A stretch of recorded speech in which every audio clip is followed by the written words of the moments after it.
दोस्तों, this is me Sunaina Gill और आप देख रहे हैं शो टी फॉर 12। पहला तिमोथियस चौथा बाब उसकी 12 आयत, कोई तेरी जवानी की हकारत ना करने पाए। जैसा कि आप सब जानते हैं कि इस शो में हम आपको मिलाते हैं हमारी टैलेंटेड यूथ से और हम उनसे बहुत सी चीज़ें सीखते हैं और वो हमारे लिए एक इंस्पायरेशन होते हैं।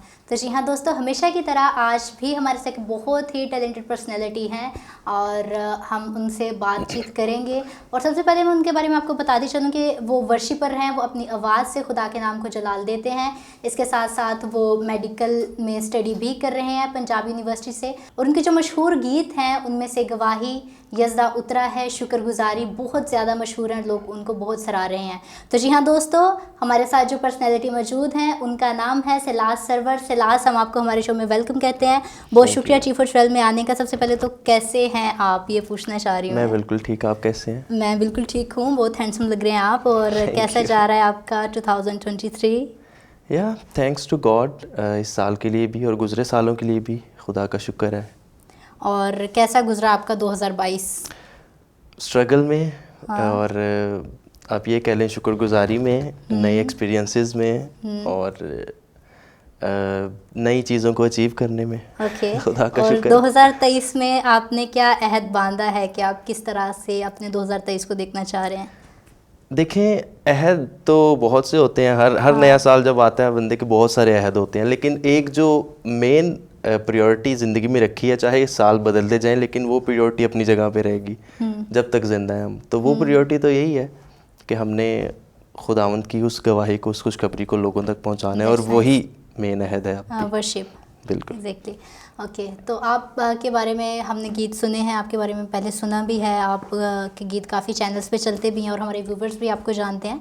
तो आप अपने गीतों के बारे में बताएं कि आपने कितने गीत अभी तक कर लिए हुए हैं और कितने साल से आप वर्शिप कर रहे हैं? वर्शिप तो चाइल्डहुड से ही कर रहा हूँ, लेकिन प्रोफेशनली गॉस्पेल मीडिया में कोई तकरीबन 7-8 साल हो चुके हैं मुझे।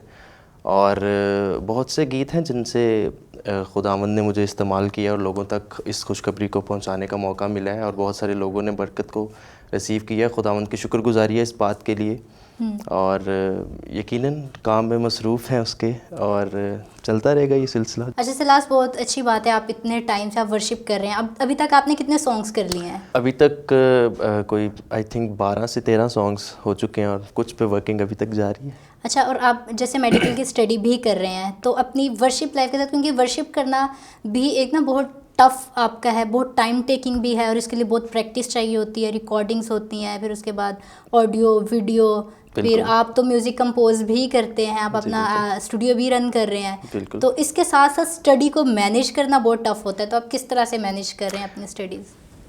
स्टडीज़ को मैनेज हो जाता है। देखें, प्रायोरिटी तो यही है कि खुदा की खिदमत करनी है, लेकिन चूंकि ये काम भी ज़रूरी है तो एक प्लस पॉइंट मेरे लिए ये है कि मेरी जो क्लासेस हैं वो सेकंड टाइम में है, तो इस वजह से फिर बहुत सारी चीज़ें मैनेज हो जाती हैं। खुदा का शुक्र है। ओके। और इसके साथ आपकी इंस्पायरेशन कौन रहे गॉस्पेल की फील्ड में आने के लिए? देखिए, इंस्पायरेशन की बात की जाए तो इंस्पायर तो बहुत सारे लोगों ने किया है। स्टिल अभी तक जो अच्छा म्यूज़िक कर रहे हैं खुदा के काम में, वो इंस्पायर करते हैं और आज भी जिससे कुछ सीखने को मिलता है ले लेते हैं। और आपके जो आइडियल हैं वो कौन है गॉस्पेल फील्ड में? आइडियल, चूँकि आप सब नाम से वाकिफ़ हैं, अर्नेस्ट मल साहब, सबके वो ही आइडियल है। बिल्कुल। तो बचपन से उनको सुना है तो उनको देख के ही शुरू किया। खुदा का शुक्र है कि बस लगे हुए हैं खुदा के काम में। ओके, तो आपको 9 से 10 साल हो गए हैं वर्शिप करते हुए और अभी आप सॉन्ग राइटर भी हैं, कंपोज़र भी हैं। तो कोई ऐसा वाकया जो जब आप आप स्टेज पे आप वर्शिप कर रहे हैं, आपका ट्रैक ऑफ हो जाए, इस तरह का कोई सीन हुआ जो उस टाइम पे एम्बैरेसिंग मोमेंट हो, और अगर हुआ है तो आपने उसको कैसे कवर किया है? नहीं, ऐसा मेरे साथ हुआ नहीं है क्योंकि मैं ट्रैक्स पे नहीं गाता।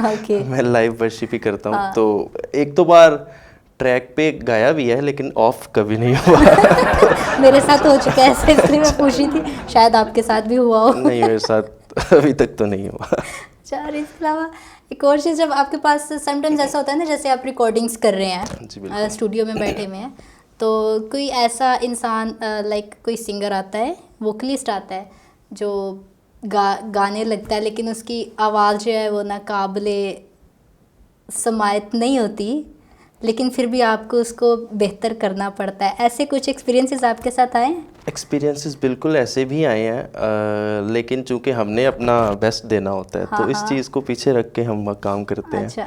जब कभी करते हैं, और वैसे भी बहुत कम मेरे साथ ऐसा हुआ क्योंकि मैं बेसिकली अपने होम स्टूडियो ही रन करता हूँ, अपने सॉन्ग्स को ही ज़्यादा करता हूँ, तो बहुत कम लोगों के साथ इंटरेक्शन हुआ है रिकॉर्ड करने का। लेकिन जिनके साथ हुआ है वो ऑलरेडी बहुत अच्छे थे, तो अच्छा। उनके साथ इस तरह का कुछ मुझे ज़्यादा नहीं करना पड़ा मेहनत।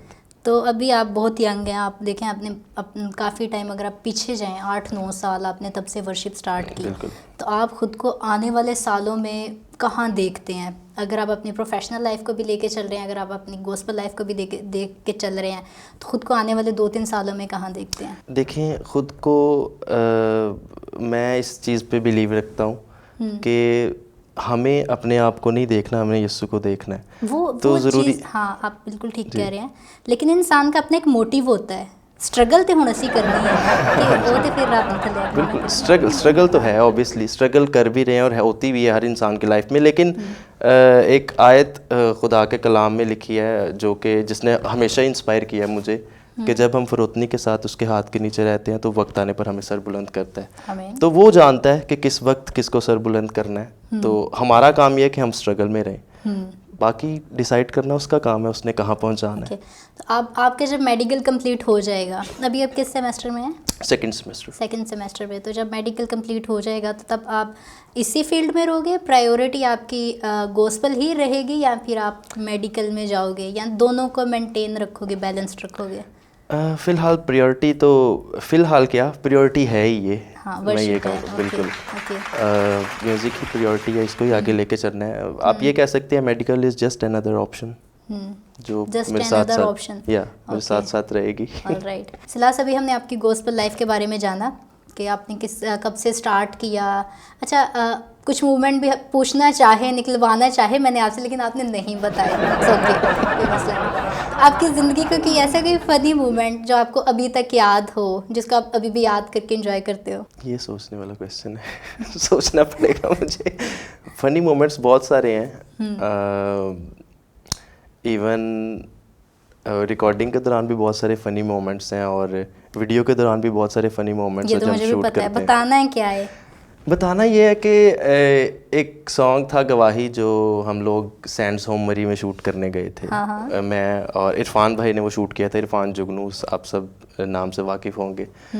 तो ऐसा हुआ कि मैं पूरा गीत गा चुका था, एक्ट कर चुका था, बड़े जोश के साथ, बड़ा मैं मगन होके गा भी रहा था, एक्ट भी कर रहा था, और बाद में हमें ऐसा पता चला कि कैमरे की रिकॉर्डिंग ऑफ है। तो उस वक्त जो मेरा रिएक्शन था और इरफान भाई का रिएक्शन था, दैट वाज समथिंग। अच्छा, मैंने सोचा अब क्योंकि शाम भी हो रही थी, करना भी था, लेकिन हंसने वाली बात ये थी उसमें कि मैं इतना मगन था कि मुझे सच्ची लगे ये वाली टेक सबसे बेस्ट होने वाली है। बट वो कैमरा ऑफ था। तो ये तो थोड़ा फनी भी है, थोड़ा एम्बैरेसिंग भी है और थोड़ी केयरलेसनेस भी है। ये भी कह सकते हैं। अच्छा, चलें, बेहतर। और इसके अलावा आप मुझे बताएं आपकी ज़िंदगी के बारे में। आप अभी सिंगल हैं? हाँ जी, बिल्कुल सिंगल हूँ मैं। तो इतनी अफसुर्दगी से क्यों कह रहे हैं? नहीं, अफसुर्दगी से नहीं, आप ये कह लें कि वो भी एक टाइम है जब मैरिड भी होंगे। ये खुदा को पता है। प्लान क्या है आपका शादी को लेके? शादी अच्छी चीज़ है।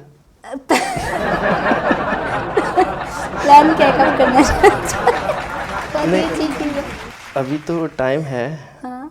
अभी स्ट्रगल में है। करेंगे। हाँ जी, बिल्कुल। तो जब इस काबिल होंगे कि शादी करनी चाहिए तो कर लेंगे। जब जिम्मेदारियां संभालने के काबिल हो जाएंगे। तो कितने फैमिली मेंबर्स हैं आप लोग? We are 2 brothers and 4 sisters. Okay, तो you are the younger one? I am the eldest. Okay, तो फिर तो बहुत ज़्यादा जिम्मेदारियां हैं। हाँ जी, बिल्कुल। तो आप लाहौर के ही रिहायशी हैं? Basically my hometown is मुरीद के, but I am living here in Lahore. Very nice. और कब से आप लाहौर में? कोई 5 साल से आई थिंक। पूरी फैमिली 5 साल से इधर है या आप अकेले? नहीं, मैं अकेला यहाँ पे रहता हूँ। बाकी सारे जो मेरे सिबलिंग्स हैं वो भी पढ़ते हैं। दे आर वेरी इंटेलिजेंट और मोस्टली मैं। ओके, अब जैसे आप अकेले यहाँ पे हैं और अकेले बीइंग अ सिंगल पर्सन, आप जब किसी और कंट्री में जाते हो प्लेटफॉर्म चेंज होता है, लोग आपके नहीं होते, लाइक आपकी फैमिली आपके साथ नहीं होती, तो आपको बहुत सी चीज़ों का ना सर्वाइव करना पड़ती हैं, बहुत सी हैसल्स आपको देखनी पड़ती हैं, और आपका अकोमोडेशन, आपकी सारी चीज़ें, आपकी ज़रूरियात, आपको इवन A to Z खुद करना पड़ता है। तो आपका वो एक्सपीरियंस कैसा है? ये बात बहुत स्ट्रगल वाली है अगर मैं बताना चाहूँ तो, क्योंकि नहीं, आप बताएं। हाँ जी। अच्छा। उसमें ये है कि ऑब्वियसली प्रोवाइड करने वाला तो खुदा है, लेकिन मेरे लिए प्लस पॉइंट ये रहा है क्योंकि मैं गॉस्पेल मीडिया में भी हूँ, तो उस गॉस्पेल मीडिया में होने की वजह से मेरे बहुत सारे इस तरह की दोस्तियाँ, रिलेशंस भी थे, दोस्त अहबाब भी थे जिन्होंने सपोर्ट भी किया इस मामले में। और स्ट्रगल इस तरह की थी कि चूँकि म्यूज़िक की जॉब और म्यूज़िक का काम करना, ये सारी चीज़ें, स्टडी को भी देखना, तो बस होता चला गया। जैसे जैसे स्ट्रगल की सारी चीज़ें सामने आती गई, अचीव करते गए, खुदा अभी तक रहनुमाई कर रहा है। Okay, that's very nice. और आपकी फैमिली ने आपको सपोर्ट किया, या समटाइम्स कुछ ऐसा होता है कि लाइक कुछ फैमिलीज ऐसी होती हैं हमारी कम्युनिटी में जो कहती हैं कि गॉस्पेल में इतना स्कोप नहीं है, लाइक अर्निंग नहीं, अच्छी अर्निंग नहीं है, तो आपको कोई पैशन है उसको कैरी करना चाहिए, किसी पैशन के पीछे जाना चाहिए जहाँ से अर्निंग हो, जहाँ से आप अपने जो है फैमिली को लेके आगे जा सको। तो आपकी फैमिली में ऐसी हर्डल्स थी या सब ने आपको सपोर्ट किया? जी बिल्कुल, फैमिली बहुत सपोर्टिव है मेरी, और खुदा का शुक्र है। My mom and dad are very spiritual, हमेशा से उन्होंने सपोर्ट किया है। लेकिन उनके नज़दीक और मेरे नज़दीक गॉस्पेल वर्शिप मीडिया ये कोई पैसे कमाने वाली चीज़ नहीं है। एग्जैक्टली, बिकॉज इट रखनी भी नहीं हाँ चाहिए। जी, क्योंकि ये एक खिदमत है जो यीशु मसीह ने ना सिर्फ वर्शिपर्स पे बल्कि हर एक मसीही पे लगाई है, और वो अब तोड़े हैं खुदा ने दिए हुए, हमें उनको पहचानना है और उनको लेकर खुदा की उस खुशखबरी को, उस गवाही को, उस इरशाद आज़म को लोगों तक पहुंचाना है। Very nice. तो खुदा का शुक्र है कि खुदा ने मुझे वर्शिप के तोड़े से नवाजा है, और इस खिदमत को लेकर मैं खुदा के नाम को चला दे रहा हूँ। बहुत खुशी हुई है आपकी थिंकिंग के बारे में जान के। ओके, और अभी हम जानते हैं आपके बारे में, आपकी हॉबीज़ के बारे में, आपकी पर्सनल लाइफ से रिलेटेड अब हमारे आपकी हॉबीज़ क्या हैं सिंगिंग के? वैसे तो म्यूज़िक के बाद इतना टाइम नहीं मिलता है कि आप कुछ और कर सको। मेरे पास बहुत सारा टाइम है हॉबीज़ के लिए। अपनी हॉबीज़ आप बताएं। मुझे खाना खाने का बहुत शौक़ है। बनाने का नहीं? नहीं, सिर्फ खाने का शौक़ है। बाकी ट्रैवल का बहुत शौक़ है, गार्डनिंग का बहुत शौक़ है। गार्डनिंग, आप जिधर रहते हो आपने वहाँ पे कुछ गार्डनिंग वगैरह की है? इंडोर गार्डनिंग की हुई है मैंने, मतलब घर के अंदर ही, कमरे के अंदर ही, या फिर गैराज के अंदर हम पौधे शौधे छोटे मोटे हमने रखे हुए हैं। लेकिन आउटडोर गार्डनिंग तो खैर वो किसानों वाला काम हो जाता है, तो वो तो खैर इतना नहीं, लेकिन इंडोर गार्डनिंग। अच्छा, और ट्रैवलिंग का भी आपने कहा, अभी तक आपने कौन कौन से एरियाज ट्रैवल कर नॉर्दर्न एरियाज ट्रैवल किए हैं। अभी मुझे सिंध जाने का बहुत शौक़ है, बहावलपुर, इस तरह के इलाके, वो हम प्लान कर रहे हैं कुछ 1-2 महीने में। अच्छा। तो नॉर्दर्न एरियाज तो बहुत सारे विज़िट किए हैं, कुछ के तो नाम भी अभी तक मुझे याद नहीं होंगे। तो कैसे एक्सपीरियंस रहे आपके नॉर्दर्न एरियाज़ के? बहुत ज़बरदस्त, बहुत खूबसूरत प्लेसेस हैं, और चूँकि शूट के लिए भी हम जाते थे और वैसे भी घूमने फिरने के लिए, तो अच्छा लगा, अच्छा एक्सपीरियंस था। ट्रैवलिंग और इसके अलावा खाने का शौक़ है, और इसके अलावा बस फिर म्यूज़िक ही बजता है। और ओके, सिलास, बहुत मज़ा आ रहा है आपके साथ बात करके, और अच्छा हमारा एपिसोड गुजरा, आज का थोड़ा सा जोली था, मज़ा आया आपसे बात करके। और बहुत शुक्रिया हमारे शो में आने के लिए, और being inspiration of our youth. आप हमारी यूथ से क्या कहना चाहेंगे? कोई मैसेज आप जो हमारे यूथ को दें? बिल्कुल, यूथ के लिए एक बहुत शॉर्ट सा मैसेज यही है कि आप जहाँ कहीं भी हैं, जो कुछ भी कर रहे हैं, हमेशा ये बात याद रखें कि खुदा के कलाम ने हमें ये कहा है कि बस तुम जो करो ये जानकर करो कि खुदावंद के लिए करते हो। और ज़रूरी ये है कि हम अपनी ज़िंदगी में जो इस ज़मीन पर हम गुजार रहे हैं, उसमें हमने खुदावंद की खुशखबरी को लोगों तक पहुंचाना है। वो बहुत ज़रूरी रिस्पॉन्सिबिलिटी है हमारी ज़िंदगी में, तो उसको प्रायोरिटी समझते हुए उस काम को लाजमी करें। खुदावंद आपको बरकत दे। Thank you so much. बहुत ही खूबसूरत मैसेज था आपका। तो जी हाँ दोस्तों, आज के गेस्ट हमारे से लास्ट सर्वर थे। आज हमने उनसे बहुत सी बातें की और इनकी गॉस्पेल लाइफ के बारे में हमने बहुत सी डिटेल जानी। तो दोस्तों, इसी तरह आप भी अगर वर्शिप का जज्बा रखते हैं, खुदावंद की खिदमत करना चाहते हैं, तो अपने टैलेंट को प्रमोट करें और बहुत सी चीज़ें आप जिस तरह हमारे पहले यूथ से सीखते आए हैं, अभी भी आप आगे सीखते रहें। उम्मीद है आप खुद भी बहुत टैलेंटेड हैं, लेकिन कुछ चीज़ें समटाइम्स, कुछ अल्फाज ही हमारे लिए बहुत करामत होते हैं जो हमें इनकरेज करने का बायस बनते हैं। तो उम्मीद है आपने आज के शो से बहुत कुछ सीखा होगा। तो अभी क्या है कि हमारे साथ सिलास हैं और ऐसा हो नहीं सकता कि हम उनसे कुछ लाइव सुने बिना उनको जाने दें। तो अभी हम सिलास से लाइव सॉन्ग सुनेंगे, गॉस्पेल सॉन्ग। सिलास कुछ गाएंगे? जी बिल्कुल।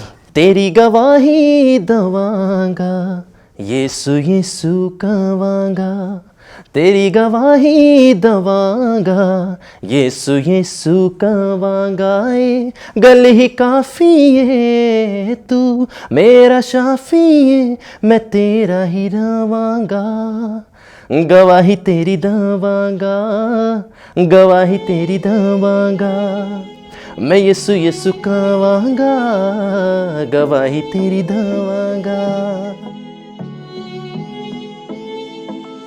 ओ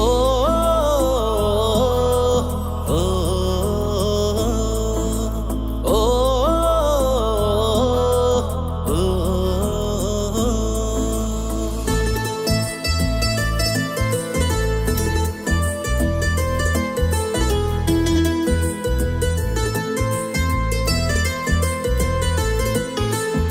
तेरी गवाही दवांगा, यीशु यीशु कवांगा, तेरी गवाही दवांगा, यीशु यीशु कवांगा, गल ही काफ़ी है, तू मेरा शाफी है, आए गल ही काफ़ी है, तू मेरा शाफी है, मैं तेरा ही रवांगा, गवाही तेरी दवांगा, गवाही तेरी दवांगा, मैं यीशु यीशु कवांगा, गवाही तेरी दवांगा।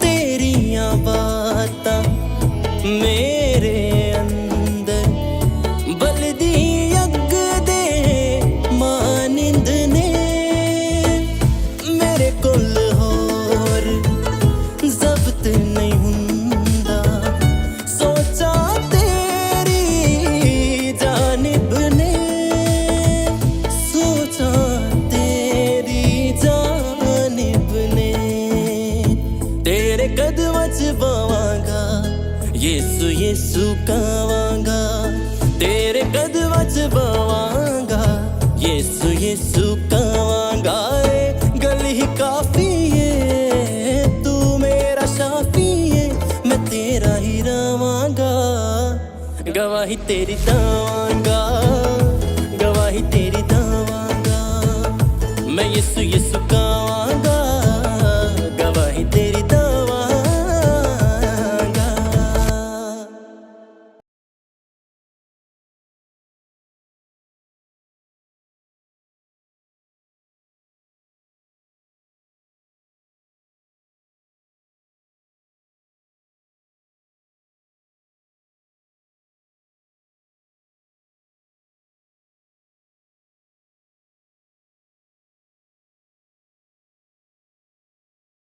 I am Sabah and thank you so much for watching JCTV। आप सोच रहे होंगे कि मैंने JCTV का कोई प्रोग्राम मिस कर दिया है, तो परेशान होने की कोई ज़रूरत नहीं है, क्योंकि अब JCTV अवेलेबल है YouTube पर भी। अभी और इसी वक्त चाहे YouTube पर और लाइक और सब्सक्राइब करें और देखिए अपने पसंदीदा शोज़ को बार बार।